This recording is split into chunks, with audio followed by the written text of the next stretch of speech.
Hi everybody, welcome to the live today. I am excited. Let me go and... What you got there? Okay, I'll tell you, but you can't tell anyone. These are mushrooms. It's a psychedelic drug. Makes you see weird things and feel happy for a few hours. Hi everyone, I'm sure we have a big crowd going on here today. Looking forward to it. I'm just sent Ajja an invite. Here we go.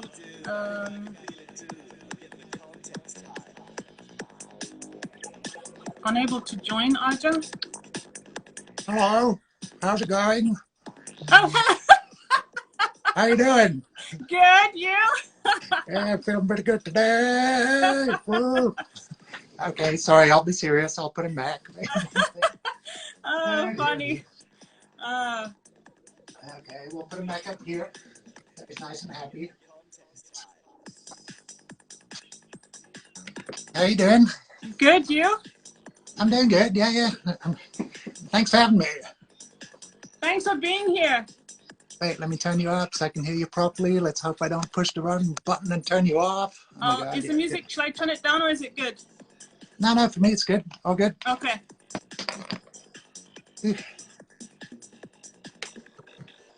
Cheers. Oh, I see. Amma, cheers. Cheers. Hey, Amma just logged on. Cheers. Oh, really? Yeah, for those who don't know, Amma's my sister. Hi, Amma. How are you? I haven't seen her in a long time. Yeah. Oh, why is it saying you're unable to join? He cut off.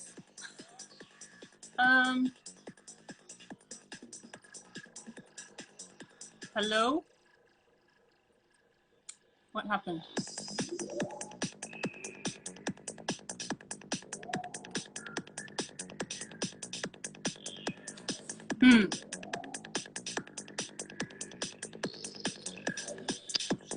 Hello? Hello. Hello? Yeah, I don't know, just flipped out for a sec.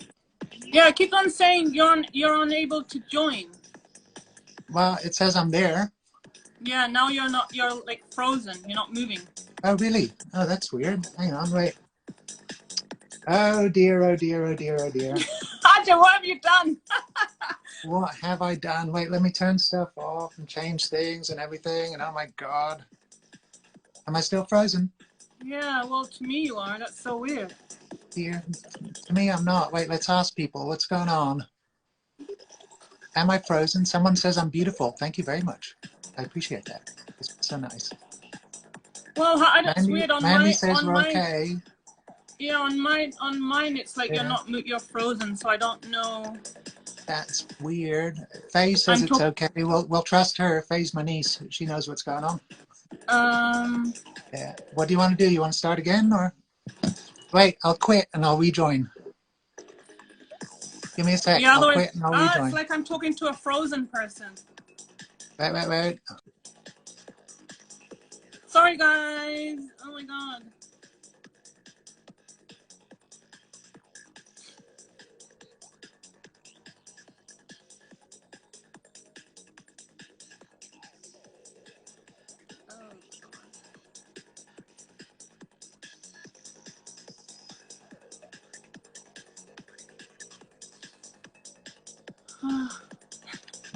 Oh, there you are. Yeah. Hey, good. Cool. Okay. Actually, where were we when we cut out? Oh yeah, we were talking about Amma. Actually, I'm wearing one of her shirts.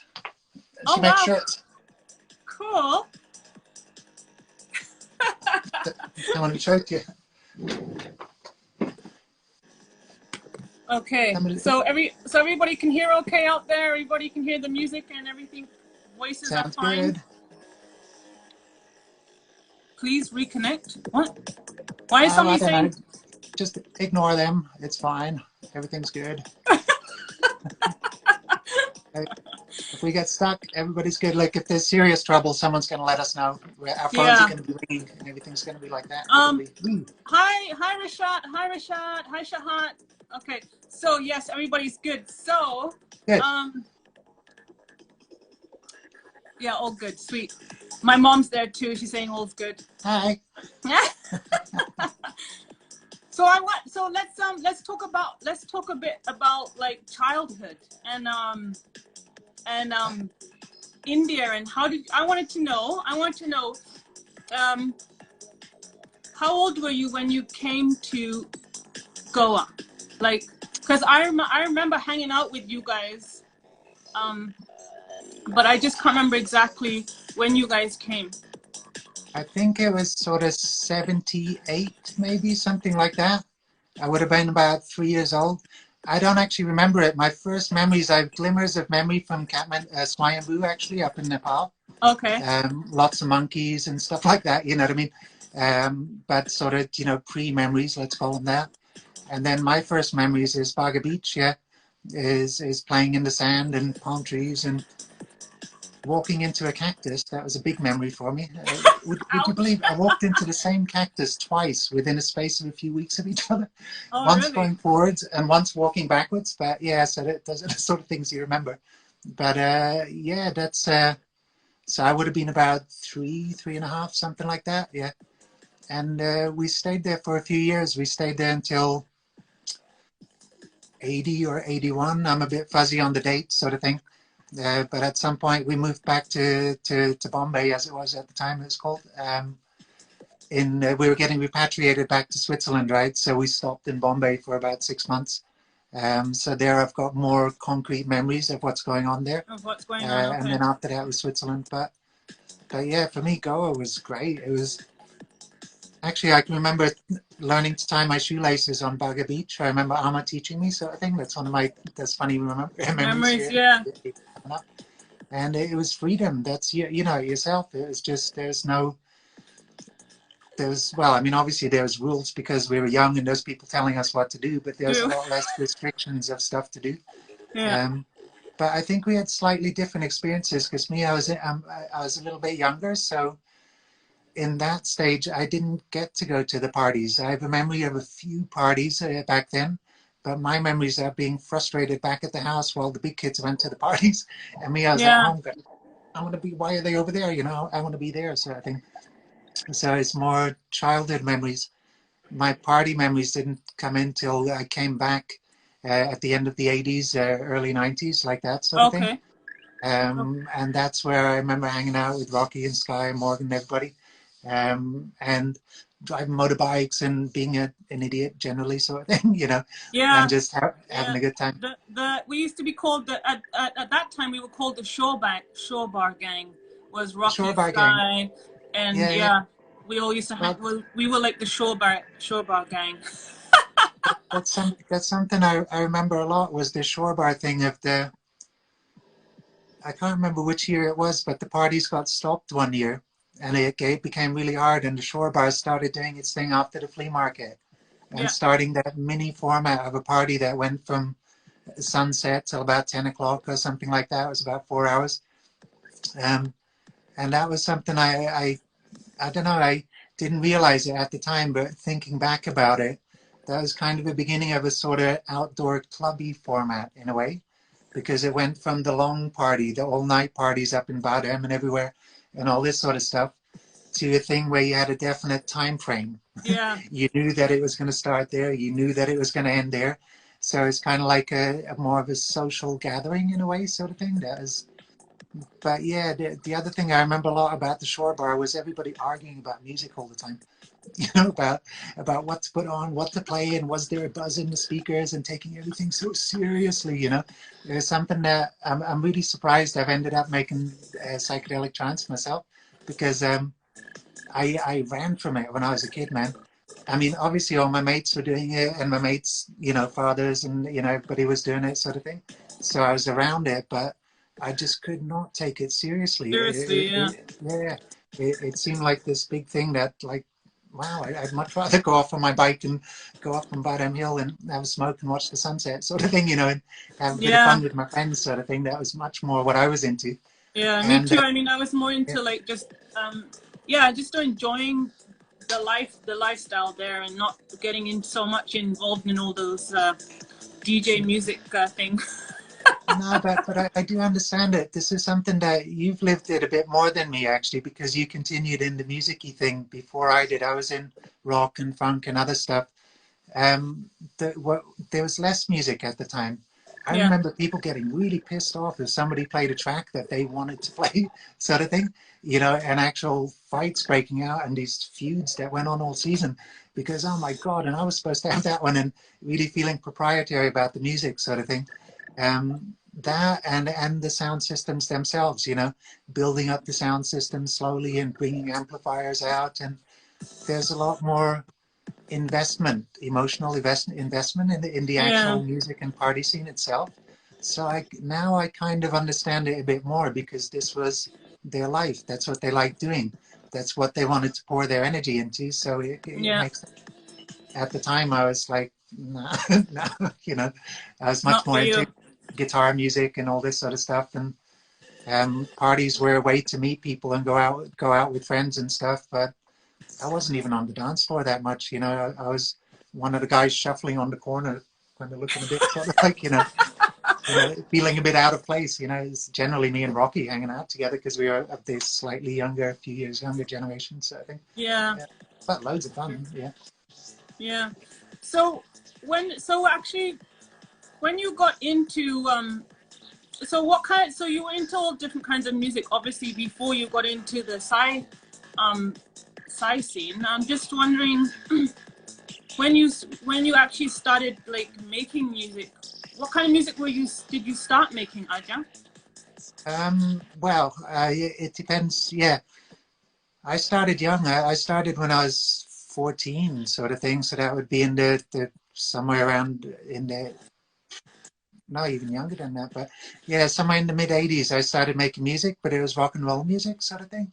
Okay. It was rock and funk, and I used to record with a 4-track. And it's another one of those weird sort of coincidences that you think about later on.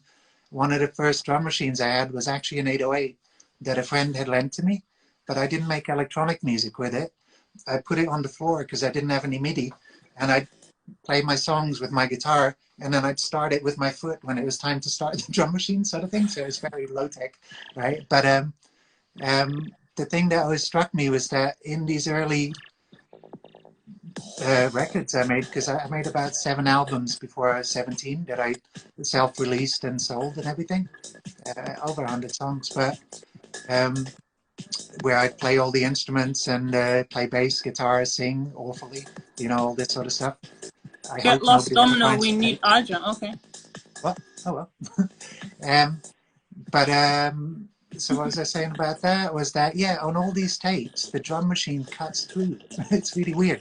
Everything else sounds muffled and awful, like, because I was learning and I was working on 4-track cassette tapes, which are kind of, you can't bounce too much. It's not like DAT tapes or anything. The more you re-record from one to the other and merge your tracks together, the more Yeah. noise you get on it. That everything would start sounding a little bit like this by the end of the thing, except for the drums, which always cut through. And then later on, I realized it was because it was an 808, So yeah, so that went on for ages until about I don't know, the first electronic-y stuff was mid-90s. I was living in Ireland, and there a friend of mine, he lent me a synth, sequential circuits. And this was a friend of mine, he was a real psychonaut. He used to live, his name was Keith. He used to live on a caravan on the land up in up the valley. And his caravan was full of synths and computers, but I mean like Ataris. We're not talking like laptops and Yeah. Macs and all this sort of stuff. We're talking old school computers. And his gig was to get really high and to make this kind of trippy music that was very 80s based, but it had lots of nice sounds in it. So when he lent me the synthesizer, because he went away for a while, it had all his presets in it. And I was like, wow, this is pretty good. Sounds cool. So the first track of mine that I can find with a kick would be 95. But it's Oh, not really psytrance or anything like that. It's electronic music, It's still, electronic music. Yeah. yeah, just playing sounds on the keyboard, not even sequencing it properly. Around the same time, I started sequencing, but in weird ways because I never had the right equipment for it. I would take drum machines and hook them up to synthesizers and make them make sounds off the synths. But it's really weird because you don't have any note length, so they just go bloop, bloop, bloop, bloop, bloop, and make Yeah. all these weird sounds. So call it discovery, not really like that. The actual psychedelic trance, Goa trance, this sort of stuff was quite late. It was, um, I suppose, I mean, what happened was when I split up with my ex-wife, I really needed to party. This was around 2001, something like this, right? Okay. And at the time, there was a friend of mine that I was tattooing that was a DJ. And I told him, look, man, I just need to, have a good time sort of thing. So he went, hey, come to a party. And he took me to a party up in the mountains in Switzerland um, with a bunch of friends. And that was my first contact back with Goa trance, electronic music, whatever you call it. And suddenly I was like, actually, this is really good now. Because before that, I didn't really enjoy it that much. I found it very simplistic, I have no idea, Mom, who the rude people are. I don't know what's getting, yeah, just Oh, ignore it. just ignore them. Yeah. There's too many people to read. We can read them afterwards. But yeah, so a weird thing happened there was that I actually got interested in it again, and I thought, wow, this is cool. And I started to party myself again, obviously, because I'd been married with my son there and everything. So I was kind of like keeping it together, let's say, sort of thing. So suddenly I found myself like unattached again for a while. So I started to party and travel with my mates. I went to Egypt to parties. I went to Australia. I went all over the place. Okay. And I found that this was quite a nice scene again, that it had evolved a lot and that the technology had evolved as well. So I found the music really interesting. I mean, this is not to diss the music from the 80s, 90s, all this sort of stuff. When I go back and listen to it now, I think it's fucking great. I actually listen to it and I'm like, wow, that's really cool. And that's also with limited technology. That's even more cool, and I can understand, but at the time I just wasn't into it. So that happened a while. And then, I don't know, I suppose it was around 2003. At the end of 2003, we made a label, me and Tanya, my wife, and two friends, Gaspar and Moreno, Master Margarita and Gaspar. We made Peak Records. And sort of around the same time, we started trying to make music as well. We were already making music together, but as a band called the Peak and Goddess Collective, which is more, it's electronic, and it's electronic mixed with acoustic stuff. So at the end of that, yeah, so I don't know, around 2003, 2004 is when I actually started seriously trying to make it. The first person that helped us, I don't know if you know him, his name's Miguel Nexus from Portugal. Okay. He's been around a long time, and I remember him coming to our studio at the time, our little bedroom thing, right? And actually showing us how to make a track, right? How to put a track together. We already knew how to make sounds and all this sort of stuff, right? But he was the first person that was, because this is something I was thinking about earlier on. There's no tutorials, there's no YouTube, there's no access to information around that time. Still, the internet was still kind of not in its infancy, but everybody was on MySpace and stuff like that. You know what I mean? It was less open information. Yeah. I just ignore him, Domino. I could see you reading comments. Like, I don't know how I can block this person, but I don't know how. No, you see what I do? I just keep my eyes there. That's the best way of blocking. Yeah. Because here's the thing. People like to be interesting, right? And they like to be idiots. But when this goes up on your IGTV and all the other stuff, guess what's Their comments won't be there anyways. Comments won't be there. Sorry. But hey, it's unavoidable, it's okay. So anyway, what was I banging on about? Hey, do feel free to interrupt me if I'm rambling on too much. Oh no, don't worry about it. I like to talk. But so Miguel Nexus, he helped us a lot, and we got some shitty tracks together because we didn't really know what we were doing. And it started from there, but I didn't release an album until 2007 or something like that. It was quite a while, So we kept the label going, we kept that side of it going, and we were more interested in that than actually making music because we didn't think it was good enough. It was me and Gaspar at the time. We were making a project called The Abium, and we waited a long time. And actually, I did something funny to him. I did something really evil at some point, actually. is we were making these tracks, and then I started making my own tracks, and I started playing them to him. And he was always like, "Nah, man, they're not just nah." So what I did was, it was MSN at the time, right? I made myself up an alter ego. I was Jan Jansen from Denmark, and I made Okay. myself this other account with like a fake picture and everything and all this sort of stuff.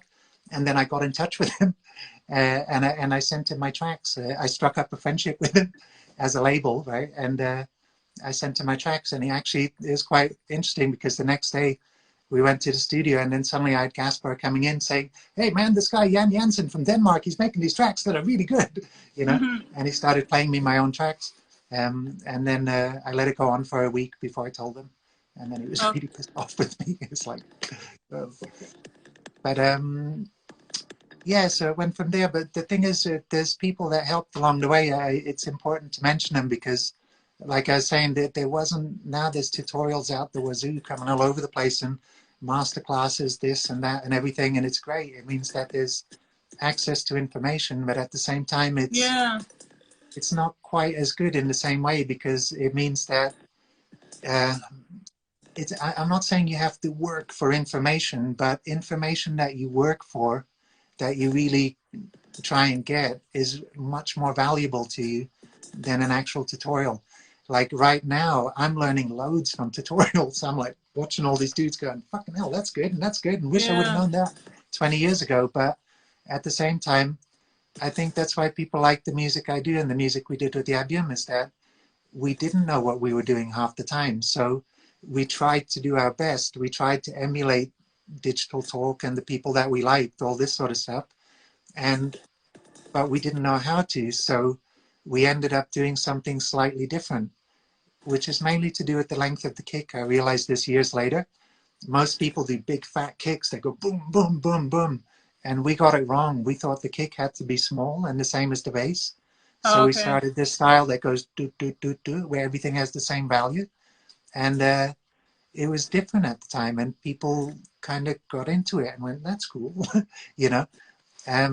So the point I'm making is that if we would have watched a tutorial, we never would have done that. We would have found out how to make the long kick right away. See, now I'm making bigger kicks and all this sort of stuff. Can and you I get block? Sorry, dude, I don't know how to block this person. I'm sorry. You don't. Everybody's getting annoyed as well, and I don't know how to block him. I'm really sorry. Oh well. No idea. You just have to scroll by. Yeah. Somebody said Alien Safari. That was a good gig. No, don't read the comments. Don't read the comments. No. Bad. Block. Yeah. Ajja, how many albums have you produced so far? Under the Ajja name of Psychedelic Trance, 3. I've just released another one, Odular, like a little while ago. But that was the very long time in between, because in between, I mean, one was 2007, Psychogenica, 2012 was Tulpa, and then just now is this one, Odular. So there's quite a few years between them, but there's 2 reasons. One is that I give tracks to compilations, right? And the other one is that I like tracks are like children. That's the best way to put it. And they start and they're really rough and they're fucking great. You go play in my parties and people go nuts, woo! And then you take them home and you go, that could be better. You know, that could be shaped into something cool, sort of thing. So you tinker on them, or I do anyway. And then I go play them again. I bring them back. I tinker on them, and I do that for years. Sometimes tracks take 2, 3, 4, 5 years to actually reach the final bit where I'm like, okay, now I'm happy giving it out, which generally means by the time I do that, people know it from live sets and everything. Yeah, so some people get confused because they're like, I know this track, sort of thing, but it's not actually the same track, because if they would try to play the original track, it would fuck them up completely, because it doesn't have the right sonic imprint, if that's the way to say it. Yeah. People, they're shocked all the time. They come see me play, they have a great time, they listen to my tracks, they like them. DJs try and mix them, they go, what the fuck? You know, this doesn't fit.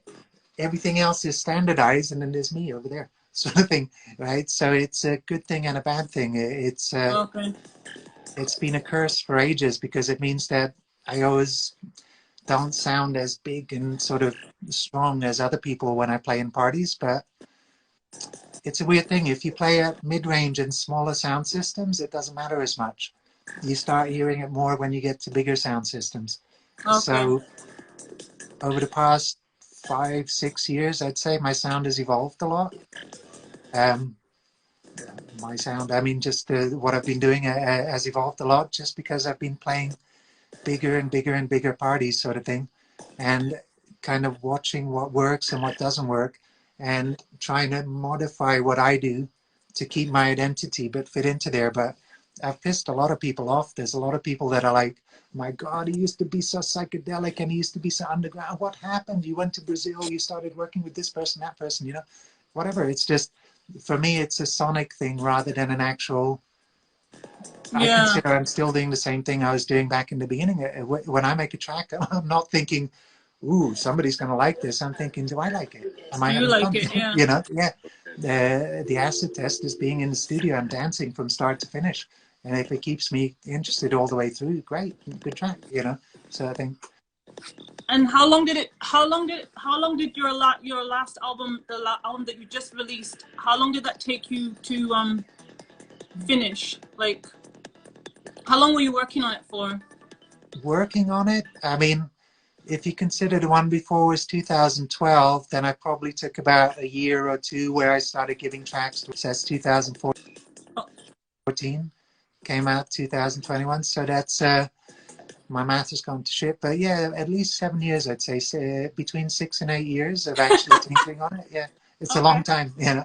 But it doesn't mean that that's all I worked on. At the same time, I was giving tracks out left and right and center.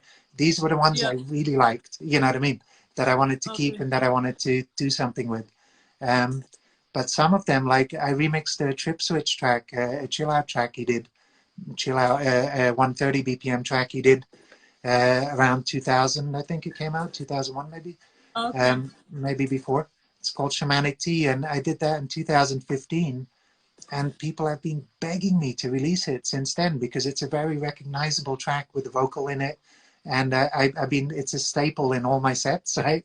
So there's even people cutting it out of sets and putting it up as an MP3 and stuff. And so it's been knocking around a while, sort of thing, but it just wasn't ready. Except it backfired on that one. When I went to finish it, a weird thing happened. I tried to make it better and it all fell apart. I was like, what? So I had to put it back how it was before and just do a little bit of mastering on it. And, you know, so I could have brought it out. That one I could have brought out years ago, but I'm happy about it. And what about? No, go ahead. No, I just wanted to mention what's different on this album is I did a very dodgy thing. I decided to master it myself, which is something you're always told you never should do, never master your own music, sort of thing. And I sent it to people to master, and they did a really, really good job, but it wasn't what I wanted. It changed it into, and it formatted it, and I went, no, you know what I mean? Didn't like it. No, and the person that did the last album, Cass, he doesn't do it anymore, sort of thing. And I really liked what he did, you know. And the first album was more wobbly. So I went, oh well, the only way to do it is to do it myself. So I asked. Yeah, I got a lot of help from Bart Stryker. He was really nice. He actually helped me out a lot with advice and sort of like this sort of stuff, because he told me the same thing happened to him in 2004 with his album. He went to master it and it was great, but it wasn't what he wanted. So that's how he got into mastering as well, sort of thing. So with a bit of advice from that and a lot of YouTube tutorials, I went and watched everything, and a lot of making my brain hurt. But it took me like 3 months at least to master it, mainly because of not so much not knowing what I'm doing. I've been doing this almost 20 years now, so I know what I'm doing. But we moved house recently. So at the time, the room that I was in, unfortunately, was not set up for. I've got really nice speakers, but the greatest speakers in a bad room is just going to be awful. So I felt really frustrated because I was back to working in a shitty environment where I do something, I thought it was great, and then I'd go listen to it in the car and I'd be like, this sucks. Right?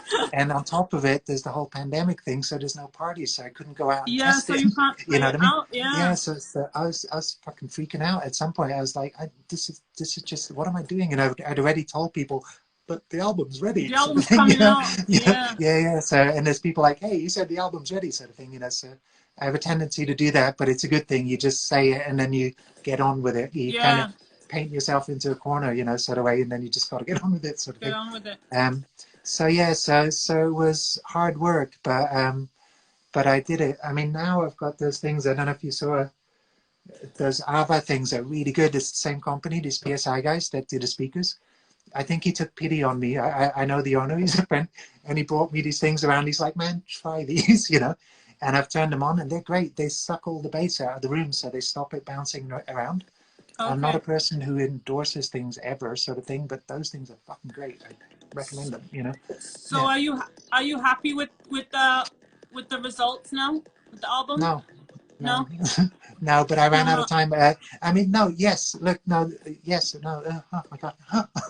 But yes, I'm happy with it as an album. I'm happy Yeah. with them as tracks. I'm happy with my mastering because I've got good returns from people. The one thing I'm less happy about, and my honest friends have told me that, right? They've been, okay, I pushed the mastering a little bit too much. I got caught in the loudness wars, Oh, if you see okay. what I mean. So Okay. it's good, it's great, it's a very good master, but it's a little bit, the problem when you get caught in the loudness war is ear fatigue. Yeah, it's tiring, more tiring to listen to than if it wasn't before. So actually there's two things. One is that, and the other is because I'm playing against Asterix, Tristan, all these blah blah blah, all these other people, and I've been hearing this comparison over these last Yeah. years. I've turned my hats up, my hi hats, Oh, and that's okay. something that before that I was always a stickler about turning my fucking hats down. You know what I mean? And leaving more room for the track and the sounds and stuff. So that's my two critiques of this album: is a little bit too loud, and hats are a little bit too much in your face, which means it's great for DJs. This one, people are going to be able to mix no problem. You see what I mean? But for the listener, it's not quite as It's not okay. delicate, if you see Oh, what I mean.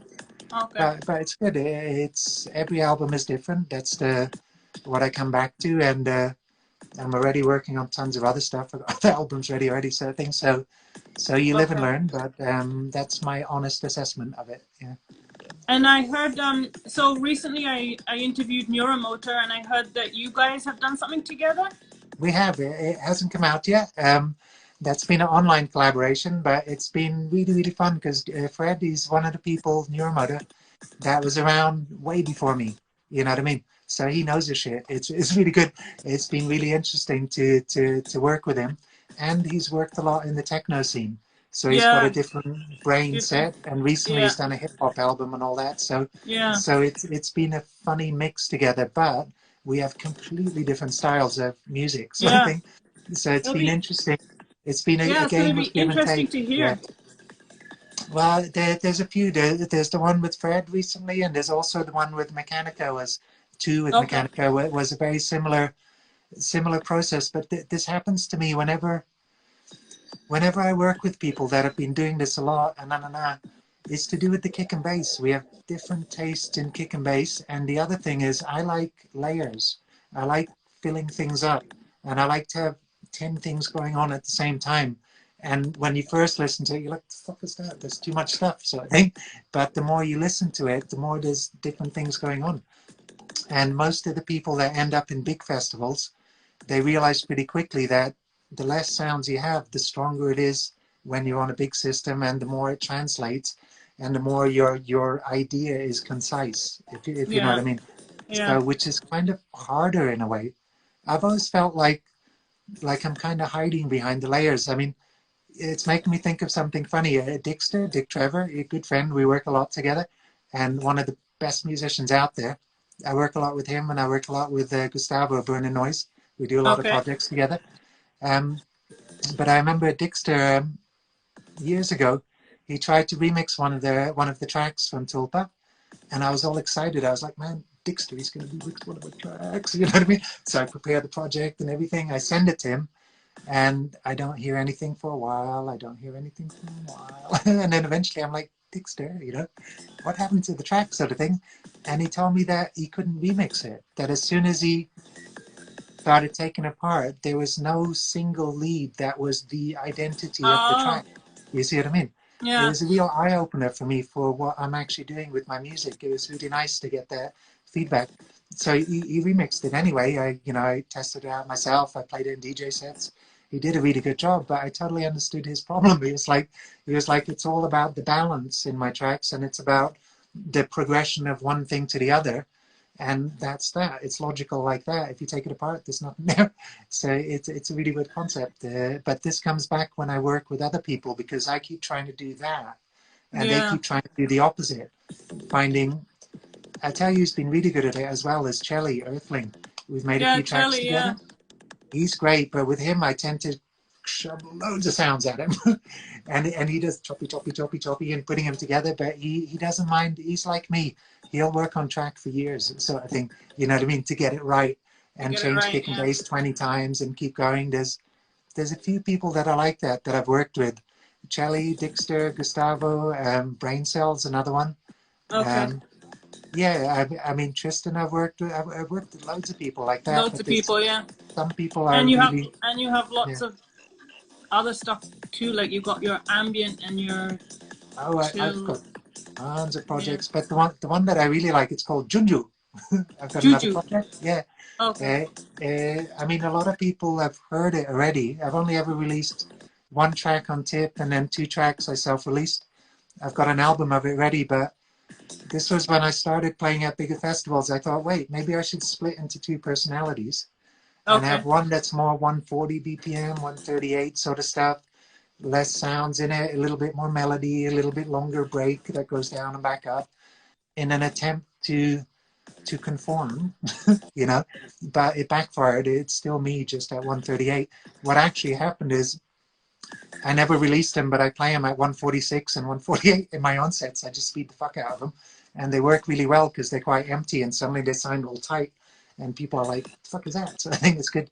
Um, but actually, the name Junju, it's got a funny story behind it. It's do you know Atmos? I really like his music, actually. Atmos, yep.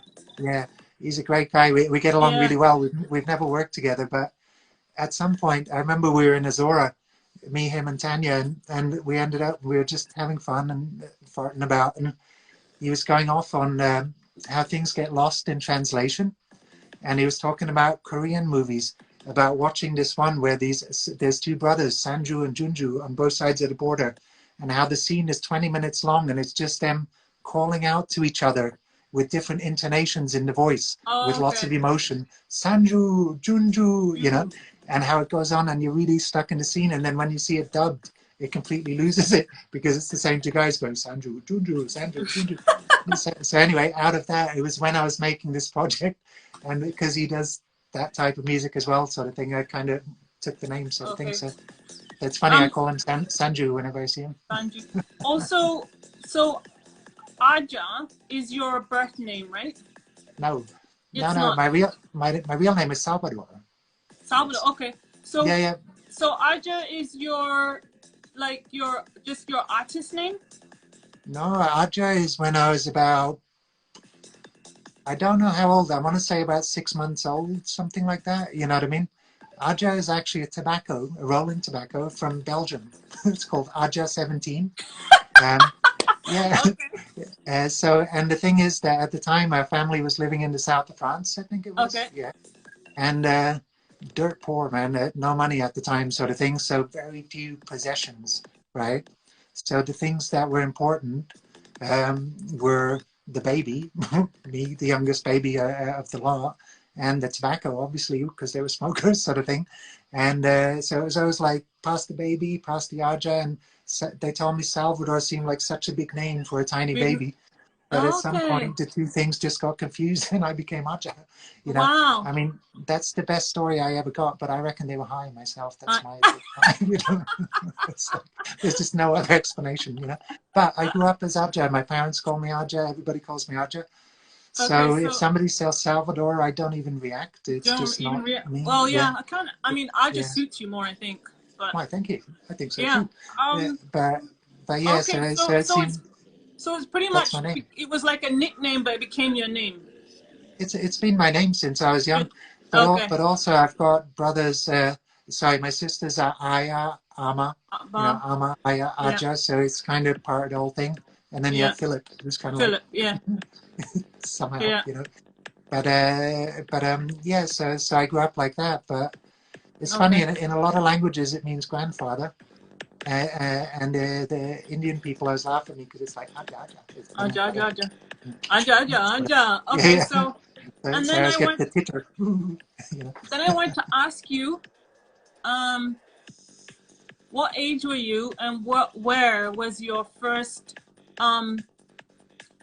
like, party that you played at, and was it a live or did you DJ first?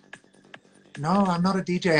I did live sets much before DJing, With actually. DJ. I had to learn how to DJ afterwards, which is a completely different skill.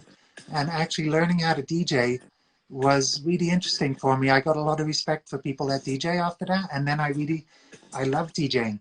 And now my live sets are DJ sets. They combine, you know, sort of thing. Yeah. So a DJ has an overview. That's something I never got before. For me, before, a DJ was somebody that put somebody else's music on. You know what I mean? There's a lot of prejudice against it. Even some of my family still have that, and they still got that from the old Goa days of, yeah, the DJ is a bit of a pretender in a way, sort of thing like that. But I completely disagree now, because a DJ is somebody who has to be aware of so many things, you know what I mean, at the same time, and be thinking 3 tracks ahead and trying to judge people's emotions and, you know, the sound and whether the party's going to get raided by the cops or whatever sort of thing. No, but you see what I mean? They actually, it's a very valuable skill. But my first party, actually, I mean, I played little parties, but it was in the Peking Goddess Collective sort of format, sort of thing. There was around 2002 small parties around here in Switzerland, in the French part. But the Peking Goddess Collective was something different. That was 5 of us on stage with laptops, 5 laptops on stage, Okay. trying to make music together with acoustic guitars and bongos and, you know, flutes and all sorts of stuff, and making trance, but really weird trance where you'd have the kick and bass on one laptop and the hi-hats on the other laptop, and like, and it was very beautiful. It was great, but it sounded like shit half the time, and then it sounded good sometimes, and it was sorry, there's a funny story I'll come back to there, but it was interesting and a good learning experience to synchronize laptops without any MIDI or cables, just by ear. So I suppose that was DJing, actually, but with laptops, sort of thing. So I learned how to do that before I learned how to DJ. Sorry, the funny little story was that, okay, this is us, where people are being nice to us and giving us gigs, and we'd have these long rambling tracks that would go on for 40 minutes at a time, where with, you know, acoustic guitars and crap and everything, trance, you know, like that. And we'd always have okay dance floors, but, you know, we'd sort of go up and down, and you can tell when your mates are sort of like, hey, okay, you know, sort of thing. And then once we were playing in a castle in Ticino in Mazzocco, and Moreno, he put on a kick and bass that was really good, and suddenly the dance floor filled up like that, and we were all like, whoa, this is a good track, like cool, like sort of thing. And at the end of the gig, I'm like, Moreno, what was that? And he's like, I sampled a bit of GMS. And I was like, you can't do that, man. You just can't. No. But it was a good eye opener that the kick and bass is the main thing that makes people dance. So you got to get that right before it, sort of thing. So, but the first big gig I did was quite interesting. It was in Australia. I mean, it wasn't a trance gig, but I can't. Okay. Yeah, but it was at an Eclipse Festival, the Outback Eclipse Festival. Up above Adelaide in the outback. It was in end of 2002. There was a solar eclipse, and I wasn't playing trance, but it was something that was very. It marked me. It left a big impression. But the basic setup was there was 2 of my friends were going out there, and they were percussion players, and they'd got a gig. Because their friends were putting on the festival, and they said, "Okay, come play at the festival." No. And I was like, I want to play with you guys, you know. And they're like, can you drum? I'm like, yeah, tuck it. They're like, no, you know, sort of things. Okay. So I said, look, I'll do effects, right? I'll be a sound guy. I'll put delays on and reverbs and all this sort of stuff, right?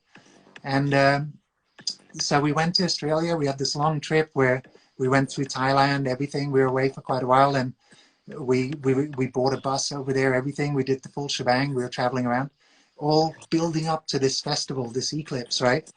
And all the way through this, we're partying like mad, right?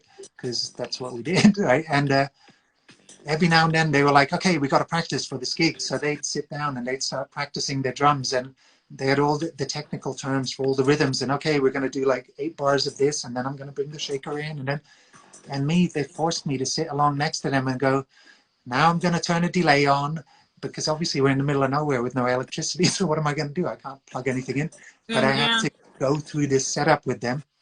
And then we got to the gig, right? And they told us we were playing right after the eclipse, like on the main stage. And we're like, what? Oh, wow. Main stage? Because nobody wanted to play right after the eclipse, because everybody wanted to enjoy the eclipse, right? And everybody was going up onto the hills around the party. So we're like, okay, we got to do that sort of thing. But obviously, like I said, we were young and stupid, and we wanted to party as well. So we wanted to enjoy the eclipse. So we were like, eclipse, okay, cool, right, sort of thing. And then, right, eclipse, one of the most amazing things I've ever seen, by the way. You know, I saw full wings around it and everything. I've seen about 5 eclipses, but that was a good one. And then after that, okay, well, great. And what, oh shit, we've got to play now, you know. And you know, when you're looking at things and you can't quite see the mixer and all this sort of stuff, and we're like, oh, fuck. And on top of it, it was a big 32-channel mixer that, it was, later on I found out they rented it from Merv, Eat Static, right? Oh, I really like, he's a good guy, by the way. But somebody had grassed him up, so he couldn't come into the countries. But that's another story. So anyway, they had this equipment that they'd rented for him. Hey, I wonder if he was supposed to play after the eclipse. I should ask him. Maybe that's how we ended up in that slot. But so there's me all of a sudden with this huge fucking mixer and no chance for a sound check or anything, and no idea what I'm doing. And my friends, they panicked. So I think they started playing, and they were too high. They started playing, and the whole thing went a bit weird. So they didn't know what they were doing, and their whole sequence of events, they completely forgot it. It went out the window, right? So I did one of the most evil things I've ever done. They'd written down the whole thing, and it was on a piece of paper in front of us. And you got to remember, we're really high at this point. And I look over them, and all this fed upness of having to sit through this. We're preparing our set for weeks and weeks and weeks and months coming up to it, and seeing them completely bungle it. I took the piece of paper with the set list on it, and I slowly crumpled it up. And I looked at them and I tucked it away. Tucked it away. See and you I later. went, yeah! but it kind of kick-started them, and then they went back into jamming mode sort of thing, and it got them out of the loop. But me, I had a really bad time, because here's this big mixer, and I wasn't that confident in my first time on a big rig, right? So I'm looking at the mixer, trying to get everything right. I'm trying to, you know, make sure nothing's red and all that. It sounds sort of okay, and then I look up, and I hear, woo, which now I realize is just the sound of a big rig. People don't realize that when you're in the DJ booth, you notice yourself, it sounds fucking weird up there. If you turn the monitors, it sounds awful. It doesn't sound like it sounds on the dance floor. Dance floor, but nobody told me that. I didn't know that. You know what I mean? So here's me as high as a kite, looking up, and every time I look up, my ears go out of the monitors, so I hear the shit sound. And I go, oh, no, no, no, no, this sounds awful. So I duck my head back down, and as I duck down, it sounds okay again, right? Because I'm in the monitors, but I think it's my mind that I'm actually, as long as I look at the mixer, I'm okay. So I had an awful hour, man. I actually looked at this mixer for an hour, keeping it together with my mind, you know, and whenever I looked up, it sounded bad. So that was my baptism by fire on a big sound system, you know what I mean? Wow. But after that, I was thinking about this before this interview. I don't actually remember what my first gig as Ajja was, as my solo set. Okay. I think it was possibly somewhere around 2004, and I think it was in the south of France for Toto and the World People. They used to make these really cool parties down there in Carcassonne, up in the mountains. And I'm pretty sure that that's the first time I remember playing Special Delivery, which is the first track that I actually released. Right? Okay. Which was 2004. 2004. Okay. Yeah, so that must have been the first party that I played. But then the other. And I mean, and since then you played like pretty much all over the world. All over the world, but there's, sorry, just to interrupt a sec. There's one important bit in the story. There is that. Sorry. You know Axel, Shorebar Axel, right? Yeah, yeah. Yeah. So he did a really nice thing. It was around 2005, like that. He got me out to Goa, and that was the first time I'd been there in ages. And he said, man, okay, you've got your music together, so now you've got to present it to people. He was pushing me sort of thing, right? He was trying to help me, because what he was doing, he was getting into Antares Festival, into the making the lineup of it, and he was starting his label, Synchronize Records, that he wanted to get together. And he did a really nice deal with me. He said, make me an album and I'll help you out with equipment. He got me laptop, he gave me the money for a laptop and a sound card. It was a deal we had together. And me, I gave him an album sort of thing, you see what I mean? I didn't give it to him, but I put it on his label. So I owe a lot to him because he had a lot of trust, and he saw something, because me, I was unsure and all this sort of stuff, but he thought, no, he knows what he's doing, sort of thing. He's got a brain, he's been making music for ages. So as part of that, he brought me out to Goa, because in his estimation, you had to go through that to be able to advance. So I remember my first set in Goa was in Curly's. In Curly's? Yeah, but I didn't know how to DJ. So I got we cheated, basically. I got a mix CD together, sort of thing, with all my tracks on it. And it was to teach me how to stand behind a DJ booth and actually be a focal point in that, although nobody was really vocalizing. It was not a good slot. It was a sunset slot, you know, with nobody there, sort of thing like this. You know? But I remember the funniest thing, what happened was I started playing and then the CD started skipping, obviously. You know what I mean? So what are you gonna do? It's like, so that was the one thing, like that was that. And then the second thing we did was we got 2 nights in the 9 Bar. And I remember people being really pissed off about this, because at the time you had to sign up your name for the night, and it was 1 person per night per month. You had a quota. And what we did is we joined together and we took 2 nights, and we were both going to play on both nights. And people were, no, you can't. And we went, well, you know, we're going to. That's what we're doing. So and I remember that was still when there's the little DJ booth above the water that you had to get into. Yeah. Like, yeah. And I remember there we ping-ponged, me and Axel, but he did from CDs and I did from computer.